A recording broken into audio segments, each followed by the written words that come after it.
Number 1 and 2 in the world. Novak Djokovic and Rafael Nadal began on opposite sides of the draw entering this Australian Open, but with the same goal. Djokovic aiming to separate himself from Roger Federer by lifting the Norman Brooks Challenge Cup for a record 7th time. Nadal, meanwhile, bidding to do something none of his great rivals have managed, become just the second player in the Open era to have won all slams twice.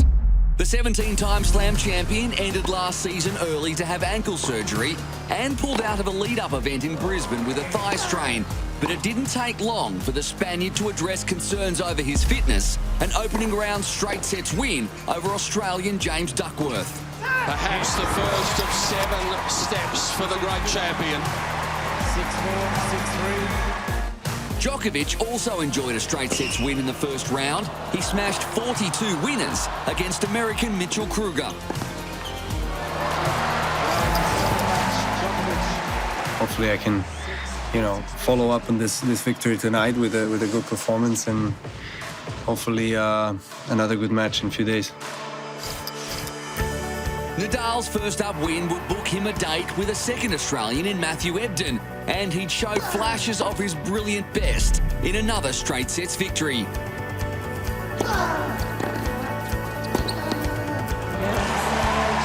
Again, it's not an easy opponent, so having a very positive victory for me. Happy the way that I played.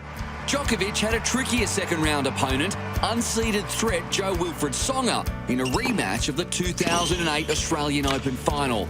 That was the last Slam final appearance for Tsonga and the first of Djokovic's 14 Grand Slam singles titles. A very solid performance from the top seed. On to round 3, Nadal making a habit of knocking out the local hopes. He took on 27 seed Alex de Minaur, the boom teenager coming off a maiden title at the Sydney International, in form and confident, but no match. Thoroughly deserved. The young apprentice against the old bull, Rafa Nadal. He's dangerous, he's super quick, and he likes to go inside the court fast, so I try to not give him many chances. Djokovic also took on a rising star in the third round, 19-year-old Denis Shapovalov. The number 1 seed led by 2 sets and 4-1 in the third, before Shapovalov reeled off 5 games in a row to take it to a 4th. Makes no mistake of it, and that is a good comeback. Djokovic reining in his frustration to storm into the last 16. Disappointing for Denis Shapovalov. Novak Djokovic, too strong. Tomas Berdych caused an upset 3 years ago when he beat Nadal to end a run of 17 straight defeats to the Spaniard. But there would be no repeat as the former Wimbledon finalist imploded. Nadal through to the quarterfinals again in straight sets. It'll look easy when you read the scoreline. It was anything but at the end. Daniil Medvedev talked up his chances of beating Djokovic in the 4th round, claiming the Serb was not the same player he was 3 years ago. The new generation bullish, with the match coming the night after Roger Federer was stunned by Greek sensation Stefanos Tsitsipas. But after claiming a tie-break in the second set, Medvedev's intensity dropped and Djokovic passed his biggest test of the tournament. The great champion, despite an ailing body at the end, finds a way to get it done. Didn't feel so great, in the last 20 minutes of the match or so.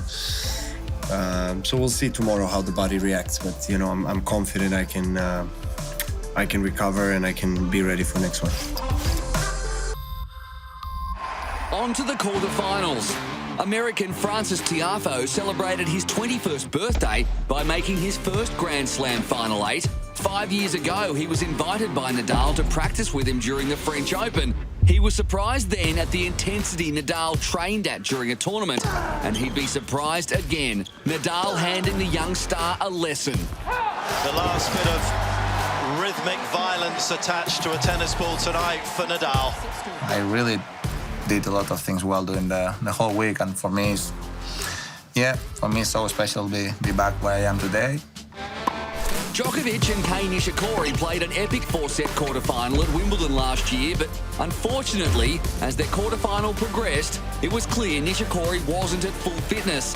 The toll of 3 5-set matches wore him down, and he retired while trailing in the second set. Ladies and gentlemen, total Mr. Nishikori completed his game. I'm sure he's not feeling great about ending the Grand Slam this way, but he has had some marathon matches this tournament that probably have taken the toll on his body. A let-off for Djokovic, helpful for his battered body, but it was also a short semi-final for Nadal. The heir apparent versus the incumbent.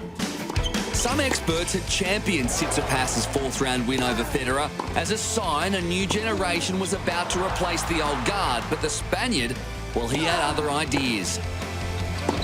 A bit of brilliance from Nadal. His extreme confidence and unmatched power summed up by this outrageous around-the-net post forehand. Does this go around the net post? I think it does. That's crazy. And the master says to the apprentice, it's not your time just yet. Nadal into his 5th Australian Open final.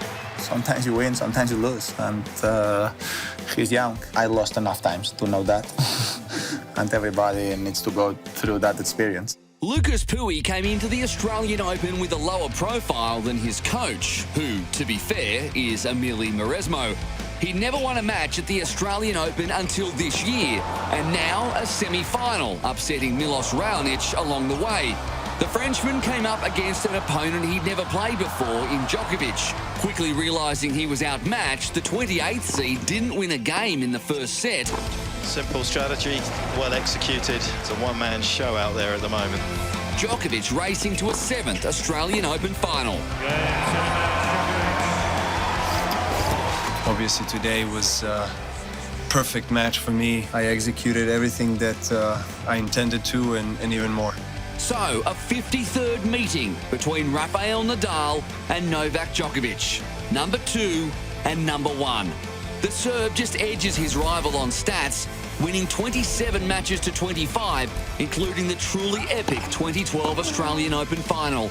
And now, number 53, another chapter in one of the great tennis rivalries.